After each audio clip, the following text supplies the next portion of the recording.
Señores, gracias por seguir con nosotros. Hoy tenemos una entrevista que queremos compartir y que consideramos que muchos dominicanos y dominicanas, no importa el lugar donde se encuentren, estarán atentos a esta conversación.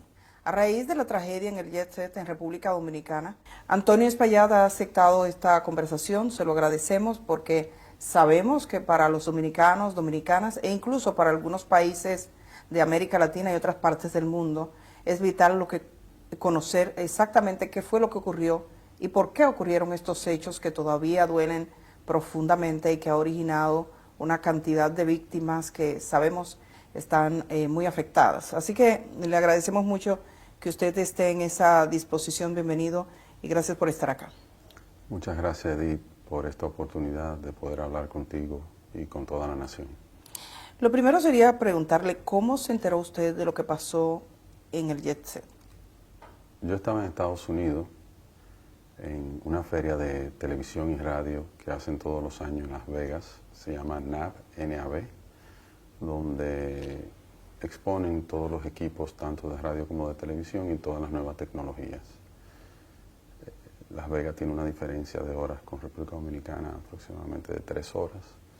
En el momento en que esto ocurrió, yo recibí una llamada de mi hermana a las 10:30 de la noche, hora Vegas, que era la 1:30 de aquí, y me llamó debajo de los escombros y me dijo: Antonio, ha pasado algo increíble, escuchamos una explosión y todo el techo se ha desplomado y estamos todos debajo aquí de escombros.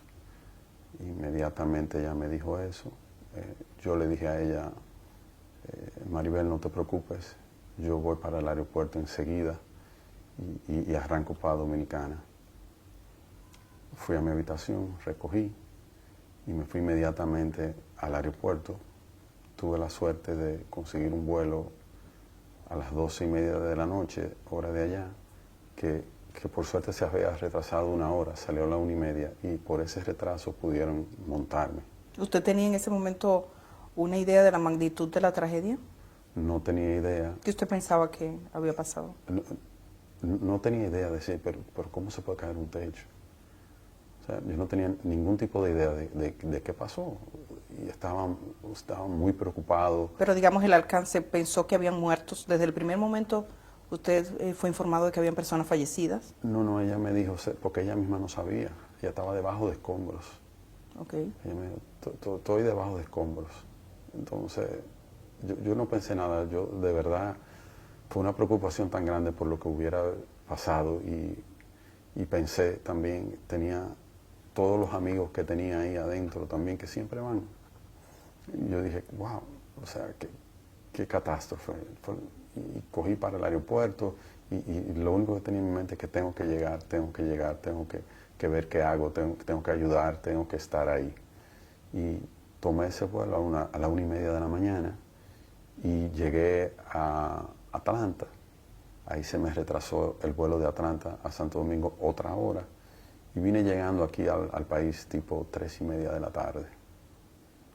¿Y hasta ahora cómo ha sido la conexión suya? Supongo que en ese momento cuando usted llegó fue al hospital, fue a un centro, fue al lugar de los hechos. ¿Qué usted hizo? ¿Qué ha podido hacer?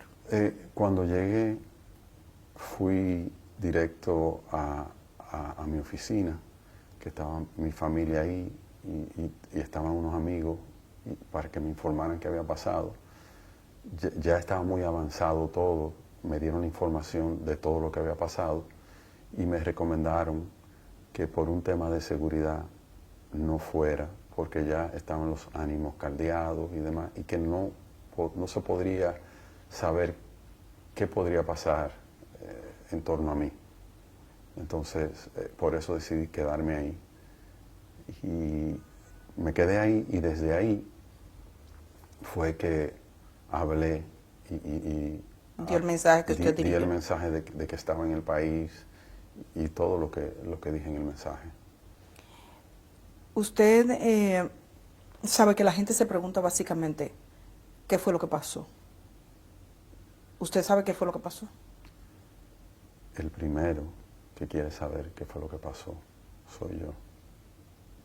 inclusive, como le estoy diciendo, de casualidad yo estaba en ese viaje, si no, yo hubiera estado ahí. Yo todos los lunes estaba ahí, en mi silla, sentado, siempre, compartiendo con todos los ¿Cuándo clientes. fue la última vez que usted estuvo? Antes de ese lunes, 2 lunes anteriores. 2 lunes anteriores. Era muy difícil que yo no fuera. Yo normalmente faltaba si no estaba en el país. Pero yo siempre iba. Y mi hermana, o sea, mi hermana y yo éramos los que siempre estábamos ahí. Si yo no estaba, ella siempre estaba. Y si ella no estaba, estaba yo. La pregunta clave para muchos es si esto pudo ser evitado, si esto fue un accidente evitable. Y en ese sentido nos gustaría saber su opinión. ¿Usted cree que fue algo que se pudo evitar? Si hubiera sido algo que se pudiera evitar, usted puede estar segura de que yo lo hubiera tratado de evitar.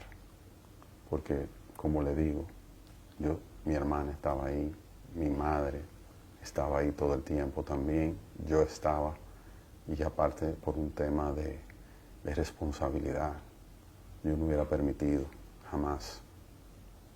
Pero no hubo nada, o sea, no hubo ningún aviso, nada. Todos nos sorprendimos. Hay 2 aspectos que han sido profusamente difundidos en redes sociales y que sería bueno aclarar con usted y que yo sé que usted tiene conciencia de ello. Por un lado, y vamos a comenzar por este punto, hablan de escombros que se caían, de situaciones en las que la gente vio residuos, conversaciones incluso de algunos artistas que refieren que caían cosas del techo. ¿Qué es lo que pasaba con el techo propiamente dicho? En Jet Set, desde que lo fundamos en ese local, hace 30 años, nosotros teníamos el techo en plafón de yeso y siempre se nos caían los plafones de yeso. Es decir, tenían un plafón que cubría el techo. Exactamente. Por eso, el polvillo blanco del yeso. ¿Y por qué se caía el plafón? Diferentes razones. Una de las más normales era el tema de agua. Filtración de agua. No solo filtración, mayormente agua de los aires. De que los aires se condensaban, de que si los drenajes se tapan, cosas normales de aire acondicionado que no nos dábamos cuenta porque los plafones de yeso no se abomban. Los plafones de yeso absorben toda el agua, el yeso se pone pesado y cae. Esa caída de plafones que eran de yeso, ¿ocurrió en este último año? 30 años. En los 30 años siempre se 30 caían, años, porque... Sí, siempre estábamos comprando, siempre comprábamos plafones, siempre. ¿Recientemente habían cambiado plafones? Sí, el mismo día de la actividad cambiaron plafones. ¿El mismo día de la actividad? ¿Cuántos plafones cambiaron? No tengo el dato preciso, pero se cambiaron, siempre se cambiaban. ¿Se consideraba la necesidad de cambiar el plafón como algo, digamos, consustancial al tema del aire? ¿No se pensó que podía ser algo más? ¿No se una filtración más seria? Nunca pensamos eso. Siempre, en cuanto a filtraciones, nosotros siempre teníamos el techo impermeabilizado. Entonces entendíamos siempre que era un tema de aire. ¿La gente que cambiaba los plafones era la misma? Los empleados, porque un plafón, tú buscas una escalera y lo pone y lo cambia. Eso no lleva, son plafones como si fueran de oficina. Para eso no se contrata una gente para cambiar un plafón. Lo hacía cualquier empleado, una escalera, cambiaba un plafón. Algo vamos a tener que cambiar en el país para que no nos pase de nuevo. 3 cosas que usted piensa que podríamos hacer a partir de este momento.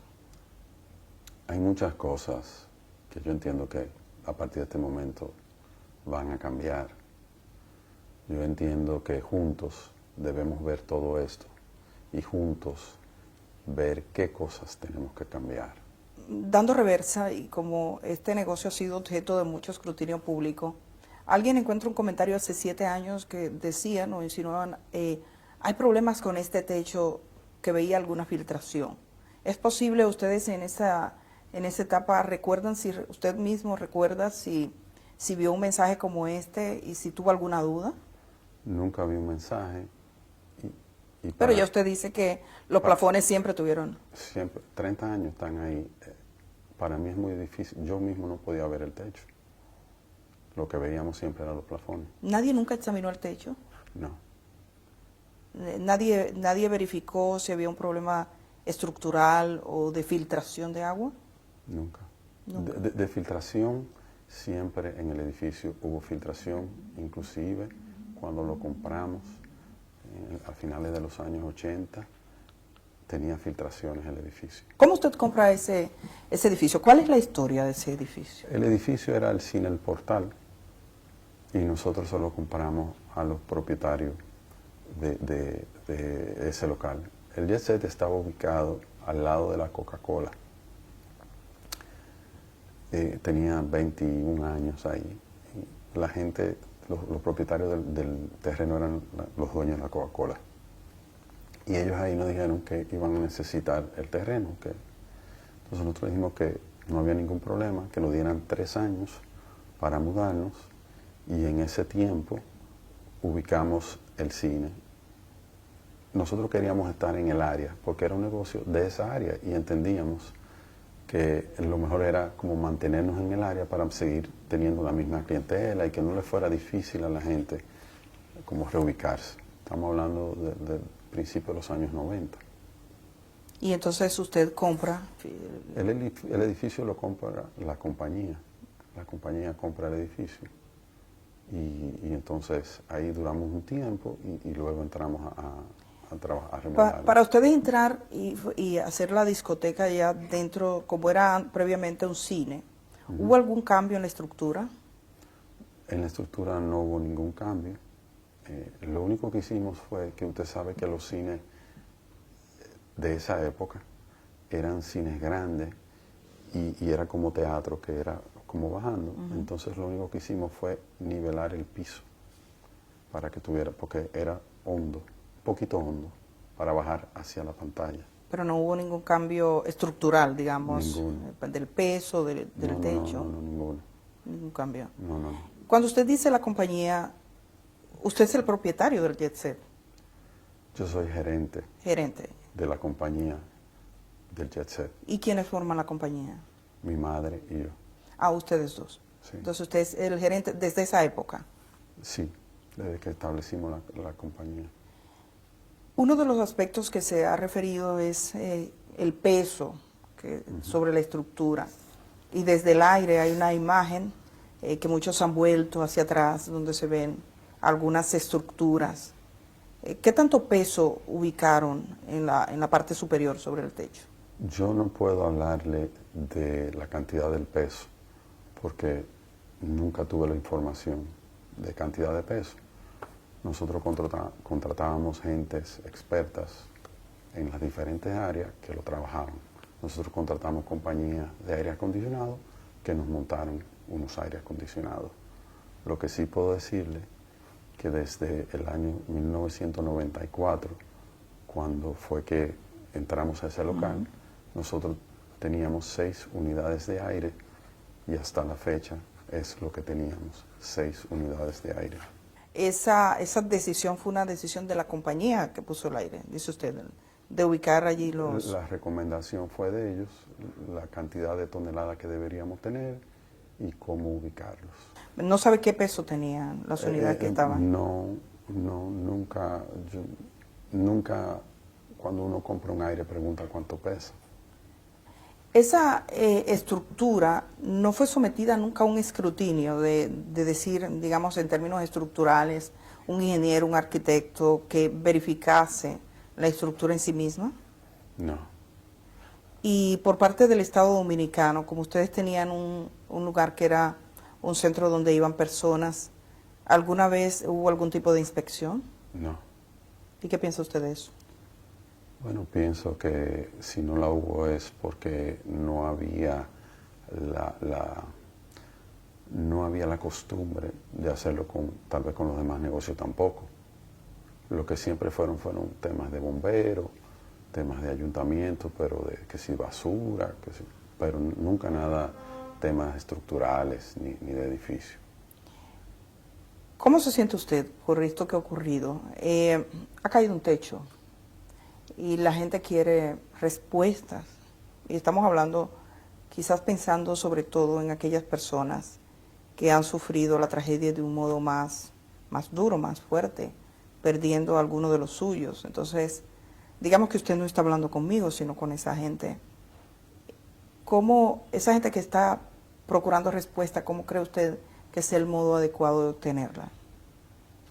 Lo primero que quiero decir es que yo tengo un dolor muy grande y que lamento en el alma todas las pérdidas. Nunca hubiera querido que esto pasara, jamás, jamás. Yo, desde que esto pasó, no he tenido vida. Y yo mismo quiero saber qué pasó. El primero interesado en saber qué pasó soy yo. El jet set era la vida de nuestra familia.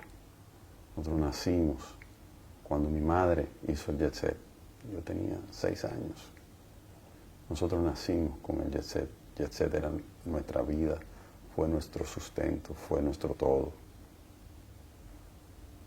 O sea, usted no se puede imaginar el dolor que nosotros llevamos, la impotencia de vivir una circunstancia como la que estamos viviendo. Nunca, nunca nos lo imaginamos, ni nunca hubiéramos estado preparados para lo que estamos viviendo. Entiendo sobremanera el dolor de todos. Yo lo entiendo. ¿Quién quiere? O sea, ¿cómo no nos va a doler que uno pierda un ser querido? Emocionalmente, usted dice, no ha tenido vida. ¿Eso qué ha implicado en los últimos días? Los últimos días no duermo.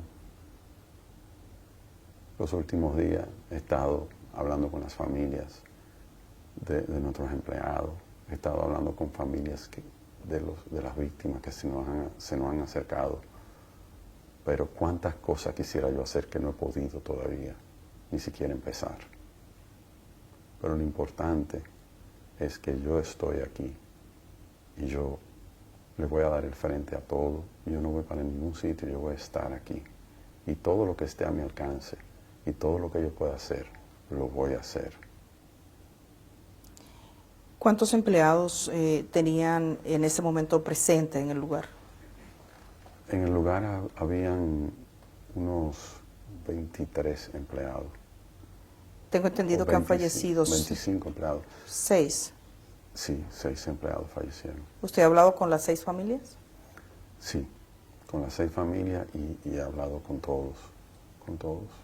¿Eran empleados formales o había alguno que no estuviese formalizado como empleado? Eran empleados formales y habían también empleados contratados por el día, como camareros, que te trabajan ese día, que no son empleados formales, sino que ese día no trabajan en otro sitio y te ofrecen el servicio para ese día. ¿Y alguno de los que murió estaba en esa condición? Sí. ¿Y eso qué implicación tiene en términos, digamos, porque no está en la seguridad social o estaba? Son gente que normalmente tienen otro empleo. Okay. Es su día libre en el otro trabajo, iban ahí y te trabajaban como tú se contrata así, camareros. Usted ahora, hay muchas compañías que usted llama y usted contrata un camarero y te trabaja a la noche y tú le pagas el acuerdo que tengan por eso. Digamos, esa conversación con las familias, ¿cómo ha sido? Particularmente con la familia de sus empleados. La conversación con la familia de mi empleado ha sido una conversación de apoyo, de saber de sus necesidades y de darle seguridad de que estamos aquí y de que lo vamos a apoyar y en todos los problemas que podamos involucrarnos con ellos vamos a estar y que no están solos. Y de las personas fallecidas, dice que se ha comunicado con algunas familias. Supongo que ellos se han acercado a usted. Ellos se me acercaron, sí. ¿Y cuál ha sido, digamos, el tono de esa conversación? ¿O de esas conversaciones? ¿Han sido muchos? No. He hablado con 3. 3 familias. 3 familias. 2 fallecidos, 2 de 2 familias fallecidas y uno de uno herido, de una muchacha herida. Ellos me han expresado que no tienen en mente ningún tipo de acción legal en mi contra. Me han expresado que entienden mi dolor y lo que hemos hablado es de cómo juntos podemos ayudar a parte de esa familia. Un ejemplo, uno de esa familia que vino tiene 2 niñas que quedaron huérfanas, entonces tenían un tema con el colegio, que cómo podemos ayudar, y estábamos sentados viendo a ver cómo podemos ayudar de que esas niñas no pierdan su año y de que terminen su carrera de colegio y hasta más podría ser. Eso es lo que hemos hablado. Hay algunos vecinos que han hecho referencia a ciertos contratiempos, creo que con el sonido que tuvieron, que hablan de la presencia de algún fiscal o una fiscal allí. Usted, en este tiempo, usted que fue gerente de ese lugar, ¿cómo fue esa relación con los vecinos y qué problemas legales fue lo que tuvo el Jet Set? El tema con los vecinos lo manejó mi hermana. Obviamente, yo le di apoyo. Nosotros buscamos un abogado y estuvimos envueltos con la fiscalía e hicimos todo lo que los vecinos nos pidieron. Revestimos el cuarto de plantas de nuevo para que no saliera el sonido. Cambiamos la planta eléctrica. Por un tiempo trabajábamos solo con planta. Nos conectamos a CDE de nuevo porque el Jet Set solo abría 3 noches, lunes, viernes y sábado. Entonces lo que hicimos fue también hicimos una inversión y volvimos y nos conectamos a la CDE, ya que por ahí es un circuito 24 horas para erradicar y de hecho desde que nos conectamos casi nunca se usó la planta. Reforzamos las puertas de salida, le pusimos doble puerta, o sea, todo lo que no permitiera que el sonido saliera. Los músicos, en vez de entrar por la tarima, entraban por delante del negocio para no abrir esa puerta y que no le molestara a ellos. Todo lo que nos sugirió y todo lo que nos pidieron a través de la fiscalía, lo hicimos. ¿Eso fue un proceso que duró mucho tiempo? Duró unos meses. ¿Y usted fue a la fiscalía o los fiscales vinieron? Ellos vinieron todo el tiempo. Si me hubieran dicho que fuera, yo hubiera ido. Nunca me dijeron que fuera. Pero todo lo que documentaron, todo lo que fuimos haciendo, chequeaban los decibeles también, del sonido, todo. O sea, todo lo que nos pidieron, nosotros lo hicimos al pie de la letra. Y digamos que aquella relación con el Ministerio Público en ese momento, con esos fiscales y con los vecinos, se limitó al tema del sonido. Sí, el sonido. El problema era el sonido. El sonido, sí, le molestaba el sonido. La planta eléctrica... Que fue la segunda vez, porque muchos años atrás pasó lo mismo. En ese entonces los vecinos no recurrieron a la fiscalía, sino que hablaron directo con nosotros. Nosotros arreglamos todo, inclusive ellos querían hasta hacernos un reconocimiento en ese entonces. Le dijimos que no era necesario y que estaban muy felices de que no le molestara. En esta ocasión entiendo que habían vecinos nuevos, no sé, y decidieron hacerlo a través de la fiscalía y lo asumimos igual. ¿La planta eléctrica alguna vez estuvo en el techo? No, la planta eléctrica desde que inauguramos hace 30 años estuvo en un cuarto adyacente al edificio. Usted puede dar garantía que en el techo no estaba más que los aires. Y eran 3 tinacos de los tinacos que se usan en las casas, los techos de las casas, que eran para agua de los baños y para agua para lavar los vasos cuando teníamos problemas, porque en el área había mucho problema de agua. Entonces recurrimos a como lo tienen todos en las casas. Esa imagen que se proyecta, que me imagino usted la ha visto, ¿esa es la imagen real del Jet Set? Sí, son 6 estructuras que son las 6 casetas de los aires acondicionados y una casetica más pequeña de la caseta son los main break. Pero y se ve como un cuadro, como si fuera cuadrado. ¿Por qué se ven así? Como si fuera cubierto, como si estuviese... Ok. Los aires acondicionados nos recomendaron que lo techáramos con una caseta de aluzinc porque el salitre es muy fuerte, ahí estamos muy pegados al mar Entonces los aires, para que nos duraran un poco más, ellos dijeron, para el mantenimiento y todo lo demás, hágale unas casetas de alucín y así ellos pueden durar más. Y se le hicieron las casetas de alucín. ¿Y eso lo recomendó la empresa que lo instaló? En el momento, estamos hablando de hace como 10 años. Pero fue la empresa que lo Sí, colocó. sí, todo. Que tengo entendido que esa parte de los aires están al aire libre. No, porque hay diferentes tipos de aire acondicionado. Uno le llaman split, otro le llaman de paquete. Lo que son split son dos tipos de aire. Son unos aires que tienen el condensador, que me parece que es el que está techado, y el equipo afuera.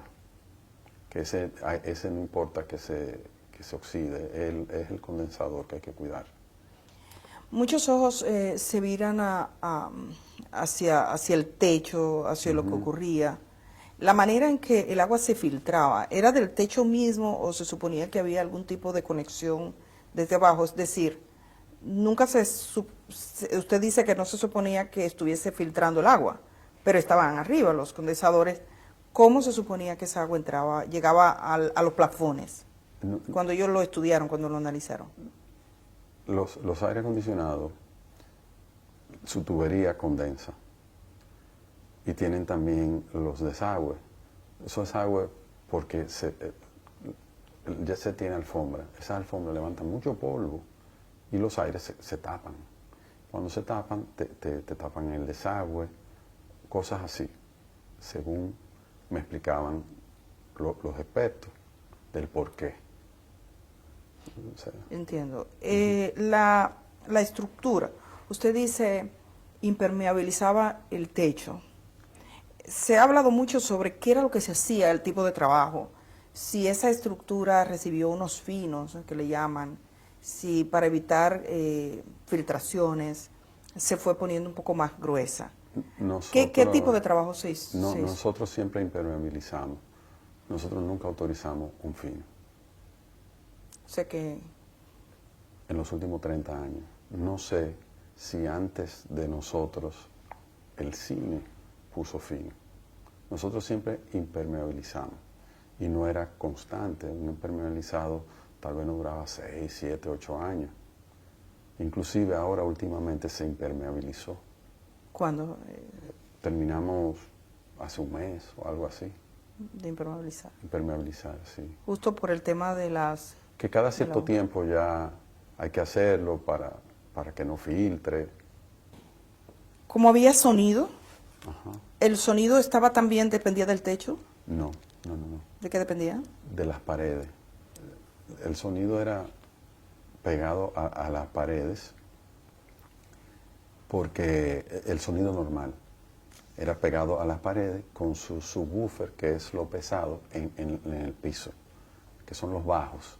Los bajos siempre están en el piso, que es lo que pesa. Las bocinas no son pesadas, porque son bocinas modernas de Mayer Sound, son bocinas relativamente pequeñas, como así, pegadas a la pared. Ahora hablan del sonido, del efecto que el sonido puede tener sobre las estructuras. ¿Alguna vez le hablaron de eso? No, nunca. Y habían otras bocinas, que eran las bocinas que se utilizaban para las orquestas, que esas que eran como 6 o 7 bocinas juntas. Esas estaban colgadas en la tarima. ¿Cuántas salidas de emergencia tenía Jetset? Jetset tenía 5 salidas. Incluyendo la puerta principal. Incluyendo la puerta principal. Tenía ¿Dónde estaban? 2 salidas de emergencia en el fondo.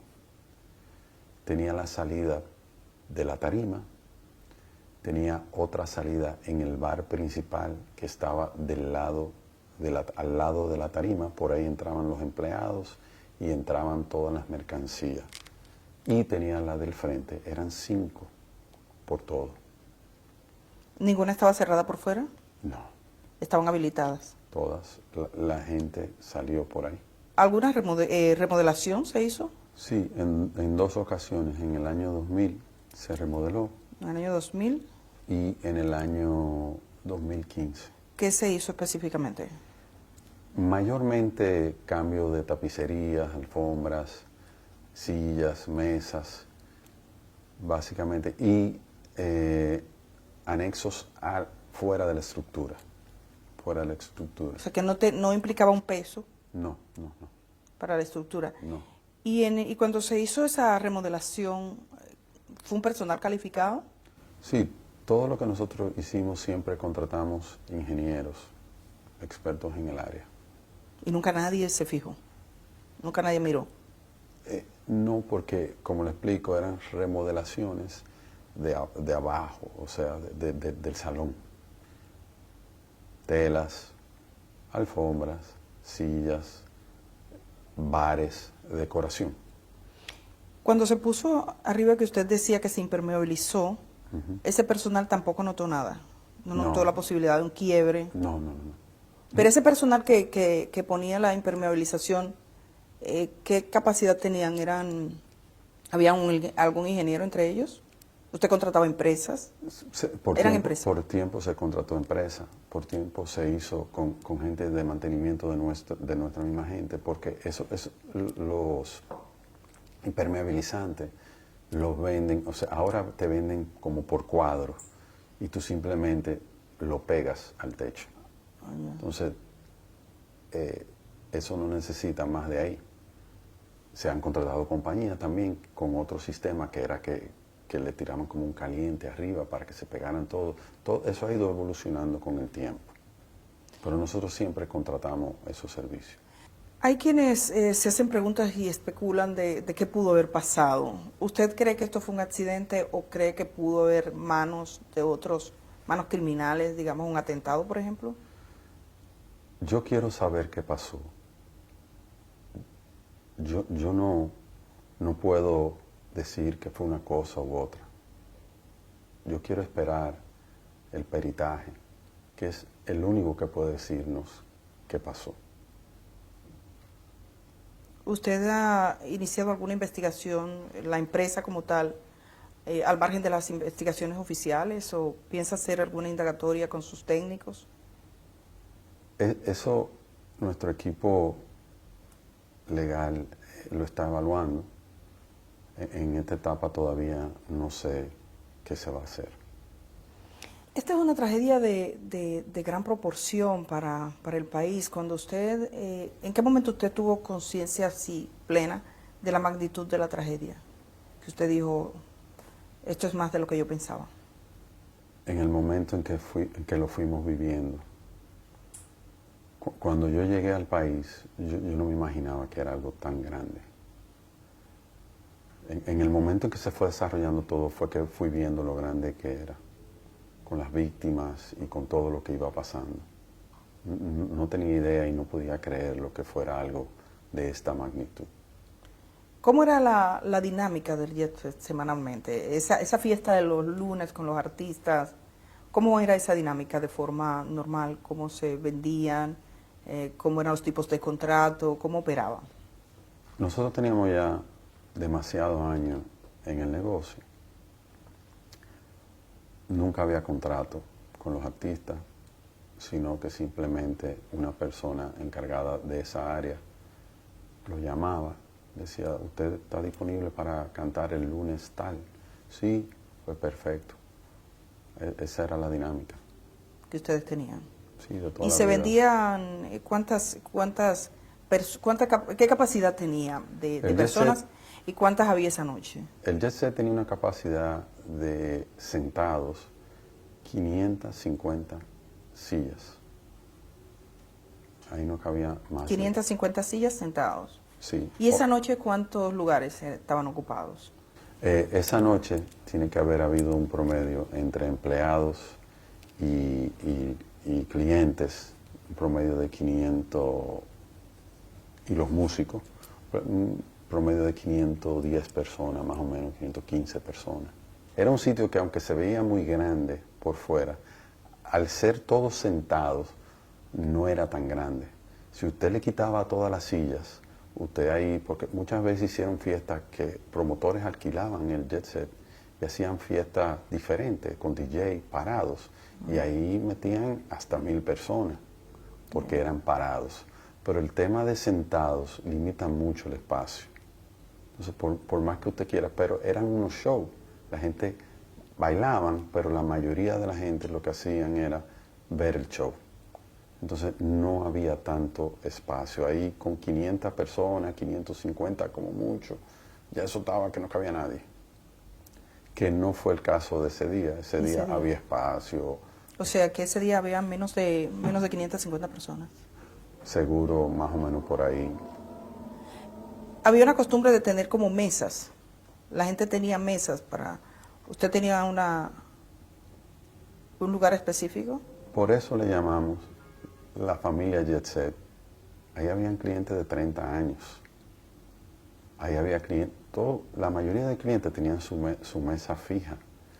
Llamaban, no a mí, yo no tenía, en ese sentido, yo no tenía esa relación, pero llamaban a su camarero y le decían, hoy voy o no voy. Si el cliente no iba, ellos la vendían a otra persona, pero siempre era la persona de esa mesa el que la tenía. Y eran muchos. Era mucha gente fija, o sea, era una clientela, era una familia. Siempre estaban ahí, eran los mismos. Esa noche la estrella que cantaba era Rubí Pérez. ¿Cómo fue su relación con él? Excelente, de toda la vida. Una relación de 30 años. ¿Qué usted le diría a sus hijas? He visto que una dice que considera que hubo negligencia. Yo le diría a sus hijas, primero, que lo siento muchísimo, que siento el dolor, que tengo un gran dolor porque perdí un amigo. Rubí era mi amigo, de muchos años. Y le diría que entiendo su dolor y entiendo todo lo que puedan estar viviendo y todo lo que estén pensando. ¿Qué tipo de medidas de seguridad tenían en el Jet Set? O sea, si fuera a evaluar, ¿cuáles eran las medidas comunes de seguridad? Porque estamos hablando de la gente que fue a un lugar a divertirse y pasa esto, nadie se lo espera, usted dice que tampoco. ¿Cuáles eran las medidas normales de seguridad que se adoptaban allí? La medida que se optaban en Jet Set eran medidas de seguridad, no de estructura ni nada de eso, sino de seguridad hacia los clientes. Teníamos como 6 seguridad, individuos que estaban ahí, que protegían, teníamos 2 en la puerta. Fue el primer negocio que prohibió la entrada de armas de fuego, inclusive a militares. O sea, no permitíamos las armas de fuego, teníamos que chequear bien eso. Y la seguridad cuidando a todo el mundo adentro. O sea, la medida de seguridad era muy... La gente se sentía muy segura y protegida. Y toda esta seguridad siempre estaban pendientes a que no hubiera ningún tipo de trifulca ni nada por el estilo. También me refiero al aspecto del entorno en sí mismo. Quizás, me imagino, usted es empresario y aspira a seguir siéndolo. Se lo pregunto, ¿usted va a seguir con sus mismos trabajos? ¿Piensa seguir, no? Claro. Hacia adelante. Claro. Algo cambió ese día, en la manera en que uno ve las edificaciones, en cómo uno mira el techo, los dominicanos, en cómo nosotros miramos el techo. Para usted, ¿qué ha cambiado?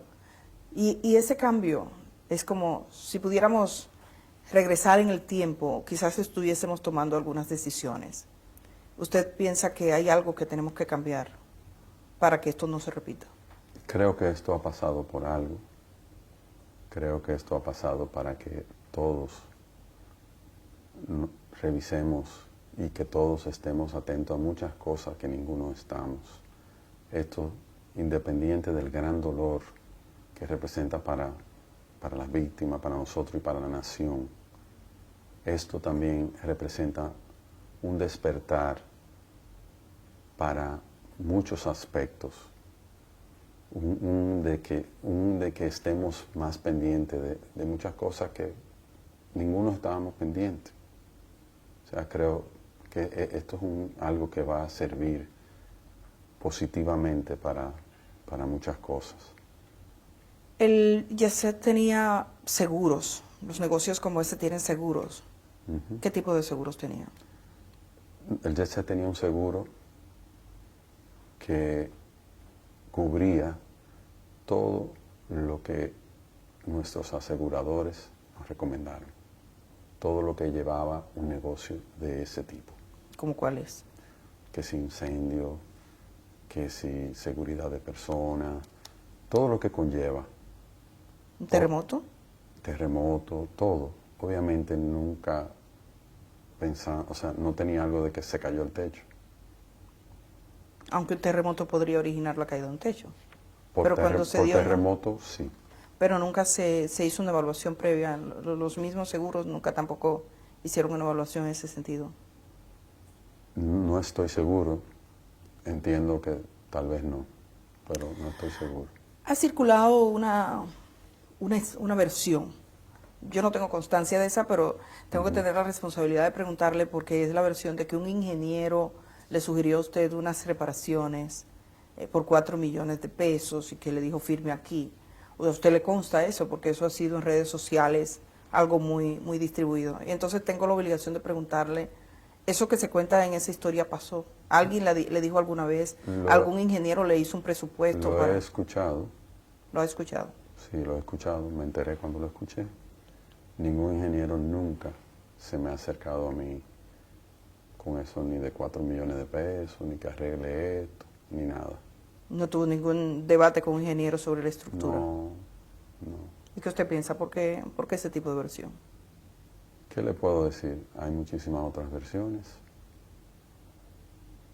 Ahí hubo un señor que salió, que rescató muchísima gente y no es verdad. O sea, en todo este suceso han habido muchas opiniones, mucha gente que han entrado, que han salido, muchas personas que han querido ser protagonistas de uno u otro tema. Eso no es verdad. A mí nunca se me acercó nadie que aparte, con 4 millones de pesos no se puede arreglar ni una esquina de un techo, como cuesta todo hoy en día.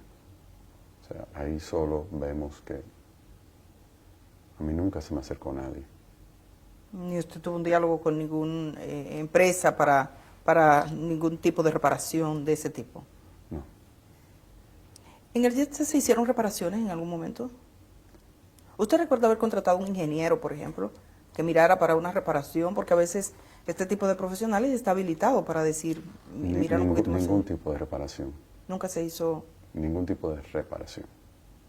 Hay, digamos, en términos de, y es la parte que más se debate en términos de la infraestructura, de cómo pudo pasar. Usted dice que se pregunta lo mismo. ¿Usted ha tenido la oportunidad de ver el lugar, de ver lo que pasó, de ver cómo se quebró? Vi el lugar y vi lo que quedó. Sí, yo fui. ¿Usted sí fue? Lo vi. Sí, lo vi. ¿Y qué sintió? ¿Qué pensó? Cuando lo vi, mi dolor se acrecentó. O sea, vi toda una vida. Vi todo. O sea, no tendría ni palabras para expresarle todo lo que vi. Sí, porque usted estaba vinculado emocionalmente también a este sitio. Nosotros nacimos con ese negocio, creado por mi madre. Y era un escenario habitual. Yo no faltaba. En diciembre nosotros tuvimos aproximadamente 20 fiestas con artistas en vivo. Yo no falté a una fiesta. El 26 de febrero fue el 52 aniversario del Jet Set. Y ahí estuvimos todos, mi mamá, yo, mis hijos, mi esposa, todos estuvimos ahí, mis hermanas, sus esposos, la familia completa, en mi mesa, donde yo siempre estaba sentado. Eso fue un mes antes de la tragedia. Yo siempre estuve ahí, siempre sentí la responsabilidad de estar ahí. Siempre, por todos estos años, ininterrumpido. En algunos países, cuando uno va a un sitio que tiene vocación de servicio público, uno ve en una pared ciertas verificaciones que se hacen. Usted ha sido empresario por muchos años en este negocio de diversión, un negocio que reunía a mucha gente. ¿Qué tipo de verificación se hacía? ¿Alguna vez se recibió una visita de algún tipo de verificación? La que fuese, del tipo de servicio, de lo que se paga, lo que sea. ¿Alguna vez alguna autoridad llegó hasta allí? Bomberos, ¿Bomberos? ¿Fueron? siempre, ¿Iban los bomberos? que los extinguidores, que las salidas de emergencia, eso. La gente del tema del trabajo, en un tiempo siempre pasaban a ver la cantidad de empleados que tú tienes, las cosas rutinarias. Salud pública para ver si los vasos están limpios, ese tipo de cosas. Nunca una revisión estructural. Nunca. Evidentemente, la parte más dura, digamos, frente a usted es esa idea que algunos tienen en su mente. Esto se pudo evitar. Esto sería negligencia. Porque los accidentes pasan, pero la gente se pregunta, ¿se pudo evitar? ¿Fue negligencia? Cuando el hecho de que eso se haya formulado, y es la pregunta más repetitiva que se formula en este momento y usted lo escucha, ¿cómo usted se siente? ¿Qué usted siente respecto a eso? Yo me siento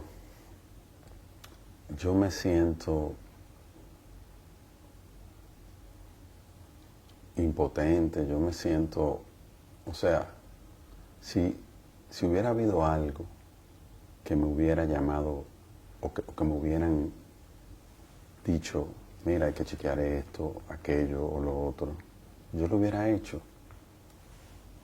Yo lo hubiera hecho con todo el gusto. Yo estaba ahí. Mi familia estaba ahí. Mi hermana estaba ahí. O sea, ¿cómo yo no lo iba a hacer? Todos los que iban ahí, la mayoría eran amigos míos. El incendio que se alude, ¿cuántos incendios hubo en el Jet Set? En toda su historia uno. ¿Y cómo fue ese incendio? Un rayo cayó en un palo de luz frente al Jet Set, frente al cuarto de planta, y eso ocasionó un fuego en el cuarto de planta. Se llamaron los bomberos, en menos de 30 minutos apagaron el fuego, solo sufrieron las dos plantas eléctricas que estaban ahí dentro y los cables que estaban ahí dentro. Eso fue todo. Inclusive, antes de a la semana de eso ya nosotros estábamos abiertos de nuevo. ¿Usted considera que hay quienes se hayan aprovechado para dañarle o algo así? ¿Usted tiene otros negocios? Yo no puedo juzgar a nadie.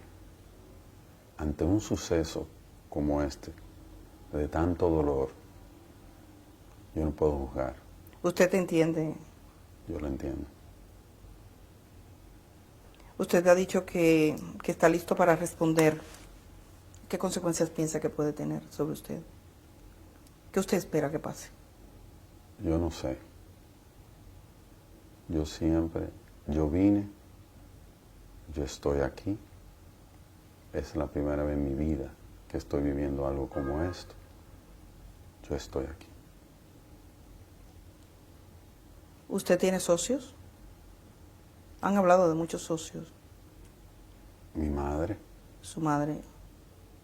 Ella y usted son los propietarios de la compañía de Jet Set.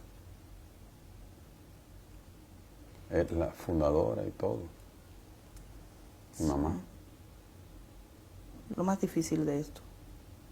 Lo más difícil de esto es ver el dolor de todos los que están viviendo esta tragedia y el dolor de mi familia, y el dolor de los amigos, el dolor de los empleados.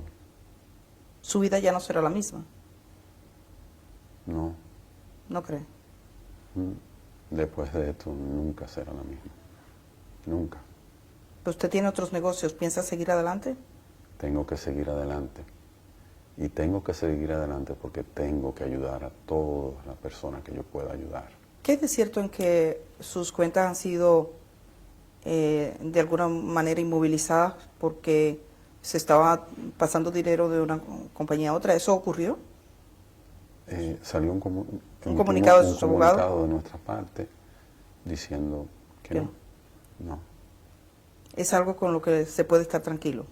Todos pueden estar tranquilos. Yo voy a estar aquí. Yo quiero trabajar. Yo quiero hacerle frente a todo lo que la ley me diga que tengo que hacerle frente y a todo lo que, aparte de eso, a todo lo que yo quiero hacerle frente. ¿Algo más que usted quisiera decirle a las familias de las víctimas, sobre todo? La familia de las víctimas, quiero decirle, lo siento. Lo siento mucho. Nunca hubiera querido que pasara. Y estoy totalmente destrozado con todo esto que ha pasado. Pero yo voy a estar aquí. Y yo voy a trabajar para ayudar y hacer todo lo que tenga que hacer y darle el frente a todo lo que yo pueda darle el frente. Eso es lo que yo puedo decirle. Ese centro es casi un lugar de peregrinaje. ¿Usted aspira a recuperar el terreno o ya no piensa volver allí nomás? Yo entiendo que el tiempo irá poniendo las cosas en su lugar y ahí iremos viendo. Muchísimas gracias. Gracias, Edith. Antonio Espaillat, que es parte de esa compañía propietaria del Jet Set de República Dominicana. Gracias por conceder esta conversación y esperamos que de alguna manera responda a alguna de las inquietudes que tiene la población sobre lo que ha ocurrido. Gracias. Muchas gracias.